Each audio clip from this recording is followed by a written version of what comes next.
પહેલું પ્રકરણ આપણે સમય સંખ્યાઓ શીખીશું. વિષય છે ગણિત. સમય સંખ્યાઓ માટે પહેલાં તો આપણે જે સંખ્યા દર્શાવવાના જે ગણ છે એની વાત કરીશું. તો પહેલાં આપણે ઉદાહરણ જોઈએ કે 1, 2, 3, 4 એક પ્રાકૃતિક સંખ્યાઓ છે. પ્રાકૃતિક સંખ્યાઓને ગણતરીની સંખ્યાઓ પણ કહેવાય છે. પ્રાકૃતિક સંખ્યાઓને દર્શાવવાનો સંકેત n છે. બરાબર છે. એટલે આપણને પ્રાકૃતિક સંખ્યાઓ કયા સંકેત વડે દર્શાવાય છે? Capital n. બીજું 0, 1, 2, 3, 4 ડેશ ડેશ ડેશ અનંત સુધી એ પૂર્ણ સંખ્યાઓ છે. પૂર્ણ સંખ્યાઓ દર્શાવવાનો સંકેત કેપિટલ n છે. પૂર્ણ સંખ્યાઓ દર્શાવવાનો સંકેત w છે. ત્રીજું ઋણ પૂર્ણાંકો, શૂન્ય અને ધન પૂર્ણાંકો મળીને પૂર્ણાંકો બને છે. પૂર્ણાંકોને દર્શાવવાનો સંકેત કેપિટલ z છે. ત્યાર પછી પૂર્ણાંકોની સાથે ઋણ પૂર્ણાંકો, ઋણ અપૂર્ણાંકો, ધન અપૂર્ણાંકો લેતા સમય સંખ્યા બને છે. હવે આપણે સમય સંખ્યાઓના ગુણધર્મો જોઈશું. એમાં પહેલો ગુણધર્મ છે સંવૃત્તતાનો ગુણધર્મ. હવે સંવૃત્તતાનો ગુણધર્મ એ પૂર્ણ સંખ્યાઓને કઈ રીતે લાગુ પડે છે એ જોઈએ. તો સરવાળાની ક્રિયા માટે પૂર્ણ સંખ્યાઓ સંવૃત્ત છે. બાદબાકીની ક્રિયા માટે પૂર્ણ સંખ્યાઓ સંવૃત્ત નથી. ત્રીજું છે ગુણાકારની ક્રિયા માટે પૂર્ણ સંખ્યાઓ સંવૃત્ત છે, જ્યારે ભાગાકારની ક્રિયાઓ માટે પૂર્ણ સંખ્યાઓ સંવૃત્ત નથી. બરાબર છે. એટલે આ જે છે એ પૂર્ણ સંખ્યાઓ માટે સંવૃત્તતાનો ગુણધર્મ આપણે જોયો. બીજું છે પૂર્ણાંક સંખ્યાઓ. કે પૂર્ણાંક સંખ્યાઓ માટે સંવૃત્તતાનો ગુણધર્મ કઈ રીતે લાગે છે? તો એમાં પહેલી પ્રક્રિયા છે કે સરવાળાની ક્રિયા માટે પૂર્ણાંક સંખ્યાઓ સંવૃત્ત છે. બાદબાકીની ક્રિયા માટે પૂર્ણાંક સંખ્યાઓ સંવૃત્ત છે. ગુણાકારની ક્રિયા માટે પૂર્ણાંક સંખ્યાઓ સંવૃત્ત છે, જ્યારે ભાગાકારની ક્રિયાઓ માટે પૂર્ણાંક સંખ્યાઓ સંવૃત્ત નથી. બરાબર છે. તે જ રીતે ત્રીજું સમય સંખ્યાઓ માટે સંવૃત્તતાનો ગુણધર્મ કઈ રીતે લાગુ પડે છે? કે જે સંખ્યાને પીના છેદમાં ક્યુ, જ્યાં પી અને ક્યુ પૂર્ણાંક સંખ્યાઓ હોય અને ક્યુ ઇઝ નોટ ઇક્વલ ટુ 0 સ્વરૂપે લખી શકાય તેવી સંખ્યાઓને સમય સંખ્યાઓ કહે છે. દાખલા તરીકે 3/7, ઋણ 5, 8 બધી સમય સંખ્યાઓ છે. હવે સમય સંખ્યાઓ માટે સંવૃત્તતાનો ગુણધર્મ કઈ રીતે લાગુ પડે છે? કે સરવાળાની ક્રિયા માટે સમય સંખ્યાઓ સંવૃત્ત છે. બાદબાકીની ક્રિયા માટે સમય સંખ્યાઓ સંવૃત્ત છે. ગુણાકારની ક્રિયા માટે સમય સંખ્યાઓ સંવૃત્ત છે, ત્યારે ભાગાકારની ક્રિયાઓ માટે પણ સમય સંખ્યા સંવૃત્ત છે.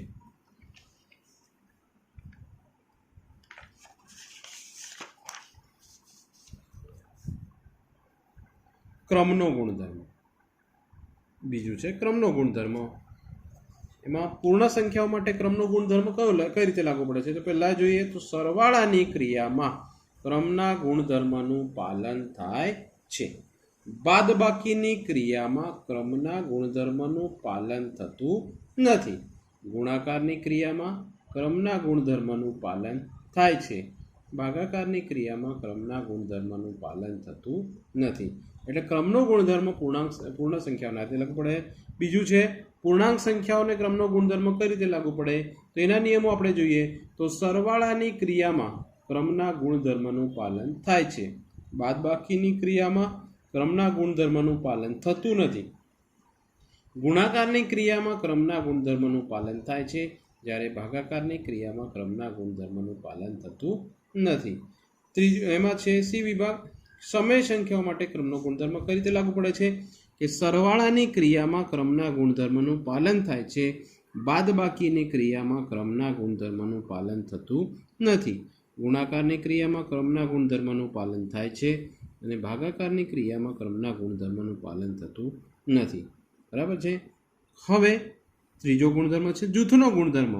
એ પૂર્ણાંક સંખ્યાઓને કઈ રીતે લાગુ પડે છે જોઈએ તો પૂર્ણ સંખ્યાઓને તો સરવાળા માટે જૂથના ગુણધર્મનું પાલન થાય છે.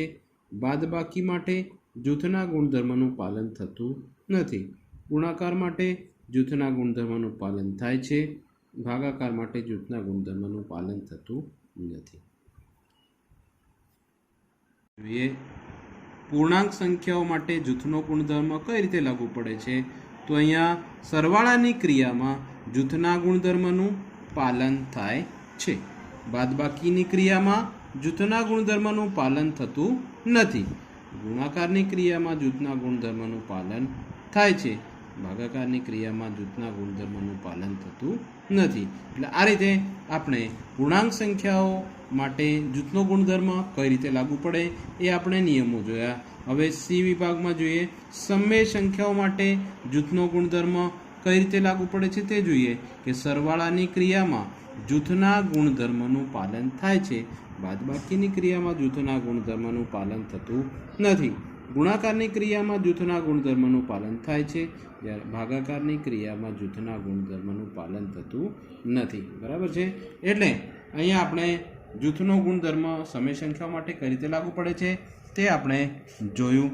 હવે આપણે આગળ ચાલીએ કે વિરોધી સંખ્યાઓ. વિરોધી સંખ્યાઓની વ્યાખ્યા અહીંયા છે કે જે બે સંખ્યાઓનો સરવાળો શૂન્ય થાય તે બે સંખ્યાઓ પરસ્પર વિરોધી સંખ્યાઓ છે તેમ કહેવાય. દાખલા તરીકે એકની વિરોધી ઋણ 1 અને ઋણ 1ની વિરોધી 1 છે, એટલે કે બંનેનો સરવાળો 1 વત્તા કૌંસમાં ઋણ 1 બરાબર 0. આમ સરવાળાની તટસ્થ સંખ્યા 0 છે. વ્યસ્ત સંખ્યા જે બે સંખ્યાઓનો ગુણાકાર 1 મળે તે બે સંખ્યાઓને પરસ્પર વ્યસ્ત સંખ્યાઓ કહેવાય છે. દાખલા તરીકે 5ની વ્યસ્ત સંખ્યા 1/5 છે, તેથી 5 ગુણ્યા 1/5 બરાબર પરિણામ 1 મળે છે. આમ ગુણાકારનો એકમ ઘટક 1 છે. 1.1 જોઈએ. એનો પહેલો દાખલાની સૂચના છે યોગ્ય ગુણધર્મનો ઉપયોગ કરી કિંમત શોધો. દાખલાની સંખ્યા છે -2/3 ગુણ્યા 3/5 વત્તા 5/2 ઓછા 3/5 ગુણ્યા 1/6. હવે આ સંખ્યાઓને આપણે જૂથના ગુણધર્મમાં ની રીતે ગોઠવી દઈશું. એટલે પહેલાં 2/3 ગુણ્યા 3/5 ઓછા 3/5 ગુણ્યા 1/6 વત્તા 5/2. આ અહીંયા જૂથનો ગુણધર્મ લાગુ પડે છે. બરાબર છે. હવે આગળના સ્ટેપમાં શું કરીશું કે અહીંયા 3/5 છે, આ 3/5 છે, એટલે પહેલા અને બીજા પદમાંથી આપણે 3/5 સામાન્ય કાઢી લઈએ. એટલે 3/5 સામાન્ય કાઢતા કૌંસમાં રહેશે -2/3 અને અહીંયાથી આ 3/5 સામાન્ય બહાર કાઢી લીધા એટલે અહીંયાથી રહેશે -1/6 વત્તા 5/2. હવે શું થશે કે આ 3/5 એમને એમ આવશે અને અહીંયા 3 અને 6નો લસા કાઢવો પડશે. 3 અને 6નો લસા 6 આવે છે, એટલે અહીંયા છેદમાં 3 છે તો ઉપર નીચે એને 2 વડે ગુણવું પડશે. એટલે -2 ગુણ્યા 2 અને 3 ગુણ્યા 2.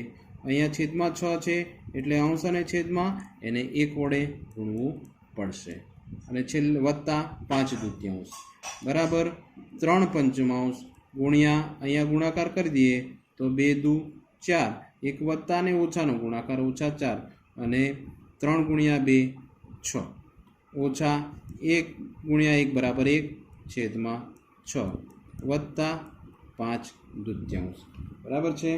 હવે શું થશે, તમારે આ બંનેનો છેદ સરખો છે એટલે છેદ આપણે સામાન્ય અહીંયા લખી દઈએ તો અંશનો સરવાળો -4 ઓછા 1 વત્તા 5/2 બરાબર 3/5 ગુણ્યા -4 અને -1 બંનેના સમાન ચિહ્નો છે એટલે અહીંયા સરવાળો થશે તે -4 ને -1 બરાબર -5/6 વત્તા 5/2 બરાબર છે.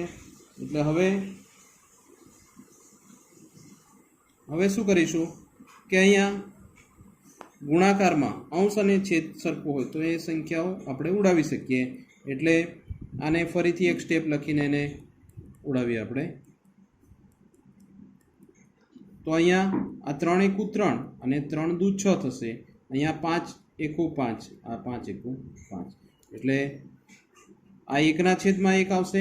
અહીંયા ઓછા ગુણ્યા 1/2 ઓછા 1/2 વત્તા 5/2 આ બંનેનો ગુણાકાર કરીશું એટલે 1 એકુ 1 પણ અહીંયા ઋણ છે એટલે ઋણ 1/2 અને 2 એકુ 2 વત્તા 5/2.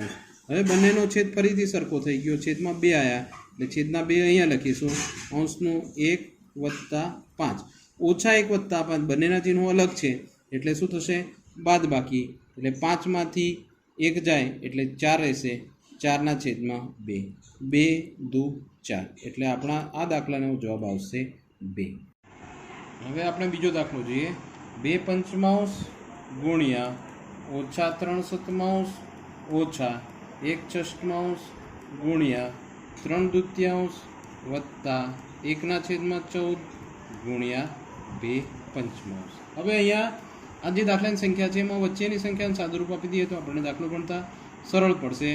એટલે આ 2/5 ગુણ્યા -3/7 અહીંયા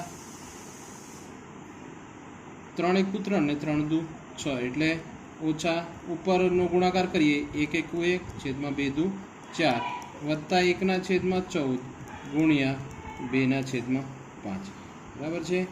અહીંયા હવે એને આપણે ગોઠવી દઈએ તો આ 2/5 ગુણ્યા ઓછા 3/7 વત્તા 1/14 ગુણ્યા 2/5 ઓછા 1/4 અહીંયા ક્રમના ગુણધર્મની રીતે ક્રમનો ગુણધર્મ લાગુ પાડીને આપણે અહીંયા ગોઠવી દીધું છે. બરાબર છે. ત્યાર પછીના સ્ટેપમાં અહીંયા 2/5 છે, અહીંયા 2/5 છે એટલે 2/5 સામાન્ય કાઢી લઈએ. 2/5 સામાન્ય કાઢતા કૌંસમાં પહેલા પદમાંથી રહેશે 3/7 વત્તા બીજા પદમાંથી રહેશે 1/14 ઓછા 1/4. બરાબર છે. હવે અહીંયા 2/5 ગુણ્યા કૌંસમાં અહીંયા 7 છે, અહીંયા 14 છે, 7 અને 14નો લસા 14 આવશે એટલે અહીંયા ઉપર નીચે 7ને કેટલા વડે ગુણે તો 14 થાય 2 વડે એટલે ઉપર નીચે 2 વડે ગુણીશું વત્તા 1/14 અહીંયા 14 છે એટલે 14 લાવવા માટે 1 વડે ગુણવું પડશે એટલે ઉપર નીચે 1 વડે ગુણીશું ઓછા 1/4. બરાબર. 2/5 ગુણ્યા 3 દુ ઓછા 6 છેદમાં 7 દુ 14 વત્તા 1 એકુ 1 14 એકુ 14 ઓછા 1/4. 2/5 ગુણ્યા હવે છેદ સરખો આવી ગયો એટલે અંશનો સરવાળો કરવો પડશે, પણ અહીંયા એક સંખ્યા વત્તા છે ને એક સંખ્યા ઓછા છે એટલે શું થશે બાદ બાકી, ઓછા 6 વત્તા 14 ઓછા 1/4 બરાબર 2/5 ગુણ્યા ઓછા 6માંથી 1 જશે એટલે કેટલા રહેશે 5, પરંતુ કેવા ઓછા 5 છેદમાં 14 ઓછા 1/4. અહીંયા ઓછા 5 કેમ મૂક્યા? કારણ કે મોટી સંખ્યા આગળ ઋણ ચિહ્ન છે એટલે જવાબમાં ઋણ ચિહ્ન જે મોટી સંખ્યા આગળ જે ચિહ્ન હોય તે લખવું પડે. બરાબર છે. હવે અહીંયા આ 5 એકુ 5 ઉડી જશે એટલે 2 એકુ -2 છેદમાં 14 ઓછા 1/4. અહીંયા 2 એકુ 2 2 સત્તા 14 ઉડશે એટલે બાકી રહેશે 1/7 ઓછા 1/4. બરાબર છે. હવે બંનેનો આપણી પાસે ઓછા 1/7 છે અને ઓછા 1/4 છે. છેદ અલગ અલગ છે એટલે એનો લસા લેવો પડશે. 7 અને 4નો લસા લેતા 28 આવશે એટલે અહીંયા પહેલા પદને છેદમાં 7 છે એટલે ઉપર નીચે કેટલા વડે ગુણવું પડશે 4 વડે. 7 ચોક 28 થાય એટલે ઉપર અને નીચે 4 વડે ગુણવું પડે. અહીંયા છેદમાં 4 છે એટલે ઉપર નીચે અને 7 વડે ગુણીશું. બરાબર છે. એટલે હવે 1 ચોક 4 ઓછા 4 7 ચોક 28 અહીંયા 1 સાતું 7 7 ચોક 28 બંનેનો છેદ સરખો થઈ ગયો એટલે અંશનો આપણે સરવાળો કરીશું. છેદમાં 28 ઓછા 4 ઓછા 7 બંનેનો ચિહ્નો સરખા છે એટલે બંનેનો સરવાળો થશે એટલે 7માં 4 ઉમેરીશું તો 11 ઓછા 11 છેદમાં 28. આ આપણને જવાબ મળશે. અહીંયા ઓછા 11 કેમ આવ્યું? કારણ કે બે ઋણ ચિહ્નનો સરવાળોનો જવાબ હંમેશા ઋણ જ આવે. બરાબર છે. એટલે અહીંયા આ દાખલો આપણો પૂર્ણ થાય છે. બધા પડી સમજ?